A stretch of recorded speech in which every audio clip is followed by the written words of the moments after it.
عليه ونعوذ بالله من شرور أنفسنا ومن سيئات أعمالنا من يهده الله فلا مضل له ومن يضلل فلا هادي له ونشهد أن لا إله إلا الله وحده لا شريك له ونشهد أن سيدنا وسندنا ومولانا محمدا عبده ورسوله أما بعد فأعوذ بالله من الشيطان الرجيم بسم الله الرحمن الرحيم وبشر الذين آمنوا وعملوا الصالحات أن لهم جنات تجري من تحتها الأنهار كلما رزقوا منها من ثمرة رزقا قالوا هذا الذي رزقنا من قبل وأتوا به متشابها ولهم فيها أزواج مطهرة وهم فيها خالدون صدق الله العلي العظيم.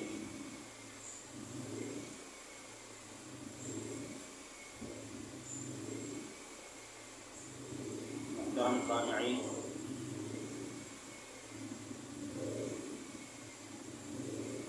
قرآن مجید کی سورہ بقرہ سے جو آیت تلاوت کی ہے،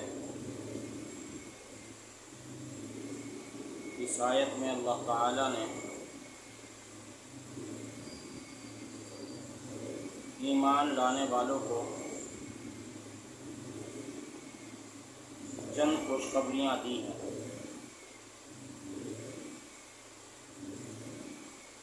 جو لوگ قرآن پر ایمان لے آئیں، صاحب قرآن پر ایمان لے آئیں،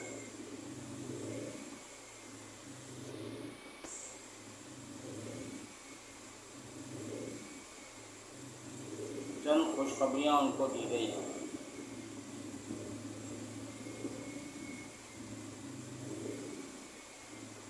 انسان کا یہ مزاج ہے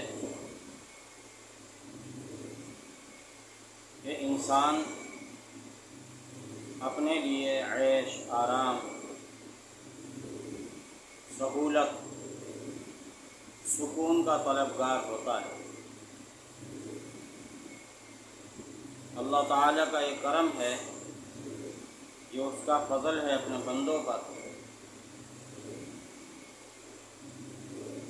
کہ جن بندوں کو انبیاء علیہم السلام کے ذریعے یا انبیاء کے نائبین کے واسطے سے دعوت اسلام دی گئی اور انہوں نے دعوت کو قبول کر لیا اللہ تعالیٰ کی توفیق سے، تو اللہ تعالیٰ نے بدلے میں قیامت کے دن کے لیے ان کے لیے انعامات رکھے ہیں۔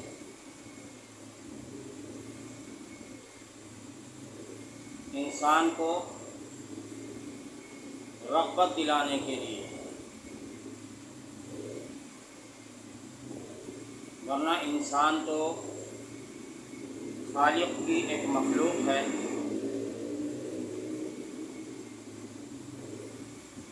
تو اس پر فرض ہے کہ یہ معبود کا عابد ہوتا، مگر معبود حقیقی رحمان و رحیم ہے، اس لیے اس نے کرم فرمایا، فضل فرمایا کہ ایمان لانے والوں کے لیے انعامات بھی رکھتے ہیں۔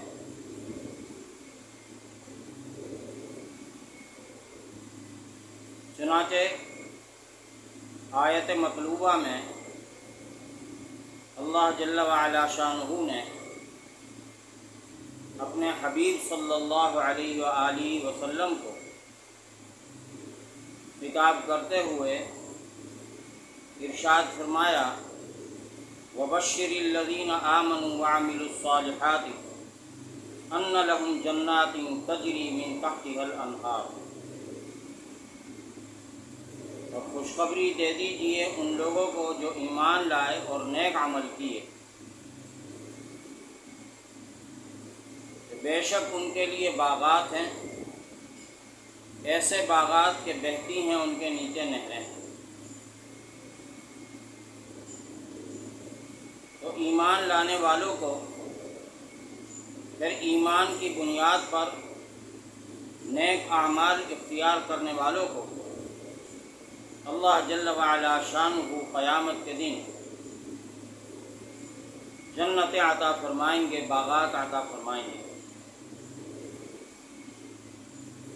ان باغات میں وہ رہیں گے۔ یہاں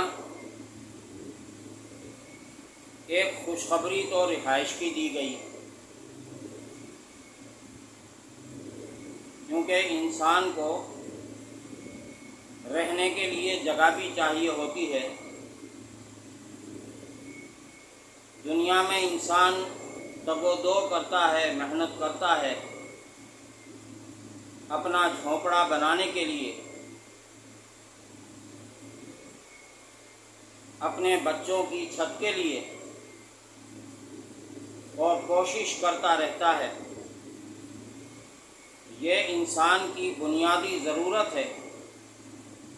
اللہ تعالیٰ نے یہ بنیادی ضرورت کی خوشخبری دی کہ جو ایمان لائے گا، نیک اعمال کرے گا، تو اللہ جل وعلا شانہ اس کو ٹھکانہ عطا فرمائیں گے، اور ٹھکانہ باغات ہوں گے۔ رہنے کے بعد انسان کو کھانے پینے کی بھی ضرورت پیش آتی ہے، یہ بھی اس کا تقاضا ہے۔ جب زندہ ہے تو کھائے گا بھی۔ اللہ تعالیٰ نے جس طرح اگر میری بات کوئی منکر، کوئی کافر قیامت کا سن رہا ہے تو اس کو یہ دعوت ہے کہ جس رب العالمین نے اس دنیا میں زندگی عطا فرمائی ہے، حیات عطا فرمائی ہے، وہ رب العالمین قادر ہے مرنے کے بعد دوبارہ زندہ کرنے پر بھی، اور حیات اور زندگی عطا فرمانے پر بھی۔ جب زندگی وہاں ملے گی تو بھوک کا تقاضا بھی ہوگا، لہذا بھوک کے لیے فرمایا کلما رزقوا منها من ثمرات رزقا قالوا هذا الذي رزقنا من قبل۔ جب بھی بطور رزق کے کوئی پھل ان کو دیا جائے گا، ان جنتیوں کو، ان ایمان والوں کو، ان کو پھل دیا جائے گا بطور رزق کے، قالوا هذا الذي رزقنا من قبل، تو وہ کہیں گے کہ ہم تو اس سے پہلے بھی رزق دیے گئے، یعنی ایسا ہی رزق ہمیں پہلے بھی ملا۔ اس کے بعد مفسرین نے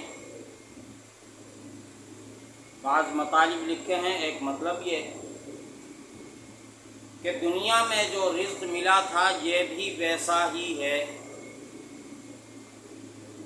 لیکن وہ صرف شکل و صورت میں ویسا ہوگا، ذائقے میں دو بالا چہار بالا ہوگا، جس کے ذائقے کا کوئی تصور بھی نہیں کر سکتا، سوچ بھی نہیں سکتا کہ کیسا اس کا ذائقہ ہوگا۔ ایک مطلب یہ ہے، اور دوسرا مطلب یہ ہے کہ جنت میں ہی ان کو جو رزق ملے گا دوسری بار بھی جب ویسا ہی ملے گا تو کہیں گے قالوا هذا الذي رزقنا من قبل، اس سے پہلے بھی ہم رزق یہ دیے گا۔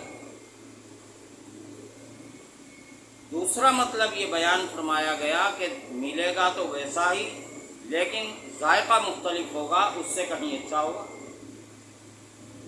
بہرحال یہ بھی ایک بڑا انعام ہوگا کہ مزے مزے سے کھائیں گے، جس طرح چکن کی، مٹن کی، بیف کی مختلف ڈشز ہوتی ہیں اور ذائقے الگ الگ ہوتے ہیں، تو وہاں کی ڈشز بھی اپنی ہوں گی اور ان کے اپنے ذائقے ہوں گے، اور جنتی مزے سے کھائیں گے پیئیں گے۔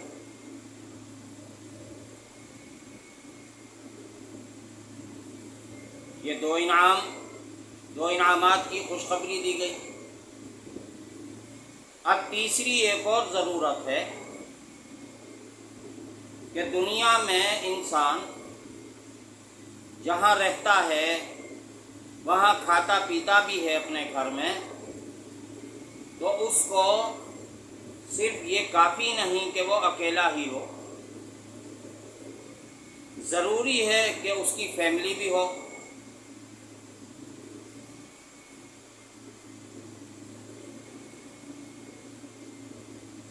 اس کا خاندان بھی ہو، اس کی بیوی بھی ہو، اس کے بچے بھی ہوں۔ فرمایا وَأَزْوَاجٌ مُطَہَّرَةٌ، وہاں بیویاں بھی ہوں گی، پاک صاف بیویاں ہوں گی، اور بیویاں پاک صاف یہ بھی ملیں گی۔ ازواج کیسی ہوں گی، کیا کیا ان میں خوبیاں ہوں گی؟ اللہ جل وعلا شانہ نے دوسرے مقامات پر اس کو واضح فرمایا ہے، جس طرح کہ سورہ رحمان میں فرمایا لم یطمثہن انس قبلہم ولا جان فبأی آلاء ربکما تکذبان۔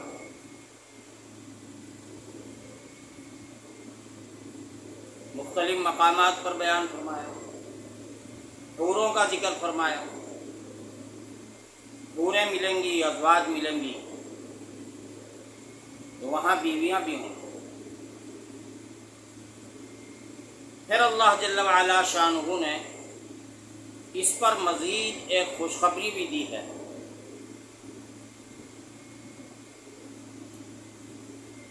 اس کو یوں سمجھیے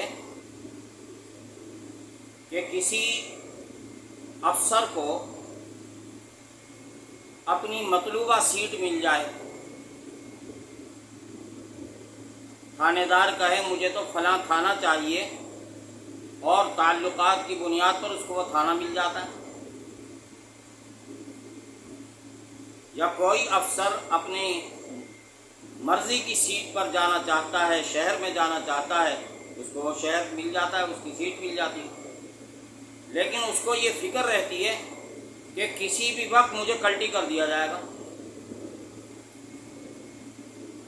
کوئی مجھ سے زیادہ طاقتور آ گیا اور اس کے ہاتھ مجھ سے زیادہ لمبے ہوئے تو وہ مجھے کلٹی کروا دے گا، میرا ٹرانسفر کروا دے گا، ڈرتا رہتا ہے۔ اللہ تعالیٰ نے فرمایا جنتوں میں جانے کے بعد ایسا نہیں ہوگا، وَهُمْ فِيهَا خَالِدُونَ، اور وہ ایمان والے، وہ جو نیک اعمال لے کر آئے اور جنتوں میں داخل ہوئے، وہ ہمیشہ ہمیشہ جنت میں رہیں گے۔ اللہ تعالی ہمیں ایمان کامل نصیب فرمائے، قرآن و سنت کے مطابق عمل کرنے کی توفیق عطا فرمائے، اور جن جنتوں کی خوشخبری اللہ نے قرآن مجید میں بیان فرمائی ہے، اللہ تعالیٰ اپنے فضل و کرم سے ہمیں جنت نصیب فرمائے۔ حدیث پاک میں آتا ہے جنت الفردوس کی دعا کیا کرو، اللہ تعالیٰ جنت الفردوس ہمیں نصیب فرمائے، ہمارے ماں باپ کو نصیب فرمائے، ہمارے اساتذہ کو نصیب فرمائے، تمام مومنین مومنات کو اللہ تعالیٰ تمام مسلمانوں کو نصیب فرمائے۔ وآخر دعوانا الحمدللہ۔